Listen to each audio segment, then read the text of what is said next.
Dear Melissa, I recently joined a startup company as the first and only product manager.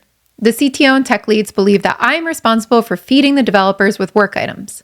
They're often telling me things like, looking at the backlog, I'm afraid that some of the developers won't have anything to do next sprint or the sprints ahead. I'm tasked with plenty of discovery work to do, which takes a lot of time. At the same time, given the early stage of the company, there is no large backlog of tech debt items to be used as fillers for our sprints. Therefore, developers remain with no valuable items to take, and I am pointed to as the guy who doesn't do discovery fast enough, which results in not enough items in the backlog. Therefore, I have two questions. What is the best way to communicate that my job is not to feed the developers, but to work on the product strategy by defining the right problems to solve and their solutions so that we can achieve customer and business value? Have you seen such situations in the companies you worked at or consulted? How do they tackle the issues so that product managers can focus on thorough discovery rather than becoming user story factories for the sake of keeping developers busy? Okay, so this is a pretty common misconception in some companies, but there's a back and forth here, right? You do have to supply the developers with work, but that doesn't mean that all comes down to you. The developers need to be thinking through things as well. So I guess my first question for you, since you are a startup, and you do need to work on that product strategy, which I totally get. Do you have a vision for the product yet? Like, how far along are you? If it's super early days, I understand that there's not really going to be a concrete vision.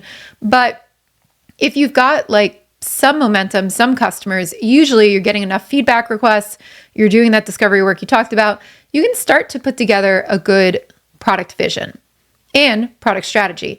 And that should keep the developers busy for quite some time. So what are you doing to put together that vision or that strategy? I know there's not going to be a huge amount of backlog, but there needs to be that. So I would work with the head of technology in this case and start to talk to them about what you're doing and what you could prioritize for the developers and how you're working on that vision or that strategy so that you can start to break it down and have a lot more work for them to do.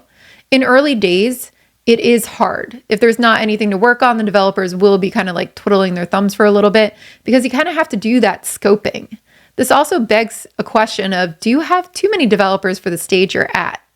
If you're trying to keep them busy and you haven't identified, what it is that you should be working on, there might be just a lot of people. But if you don't have that vision and that strategy set, that's what you need to do first. From there as well, the developers should be able to work on a lot of infrastructure tasks and setting up your platform and your backend and all these different things without so much guidance. But in lieu of that, they're probably going to be like, what are we supposed to work on? What are we going to do? So I know you don't have a lot of tech debt to point them towards. If you are a larger company, I would totally say they could be doing tech debt, refactoring. They got usually a lot of work that they're fighting to get prioritized. So let them do that. But in smaller companies, this is telling me there's something else going on. So one, it could be that you just have too many developers for the stage you're at because you're not ready to build something big yet because you haven't done the product strategy work or figured out what needs to go on. Two, you maybe have just not done that product strategy or vision work, but you're big enough where it needs to be done and it needs to be done quickly.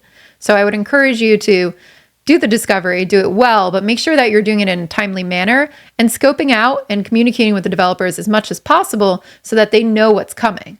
Like, involve your developers in the strategy work so that they can see what's coming up and they can start to make decisions about it. And maybe they'll identify places where they need to get a head start on things. So they could be like, hey, actually, we're going to have to build all this backend stuff in order to do these things that she's actually scoping out and trying to identify right now. Maybe now is a good time to get started on that. So involve them in your discovery, make sure they know what's coming up. All of these things I think are going to really, really help. But you're right, it's not just about feeding the developers, but you do have to know that the business value and the customer value has to be prioritized by you to go to the developers. So they are respecting that. What are you doing to build that bigger vision, right? What are you doing to build the longer term thing? And it doesn't have to be super long term. It could be like a quarter, it could be for the next quarter, we're going to concentrate on this based on the discovery work, right? But just bring that picture together, and I think that will help a lot.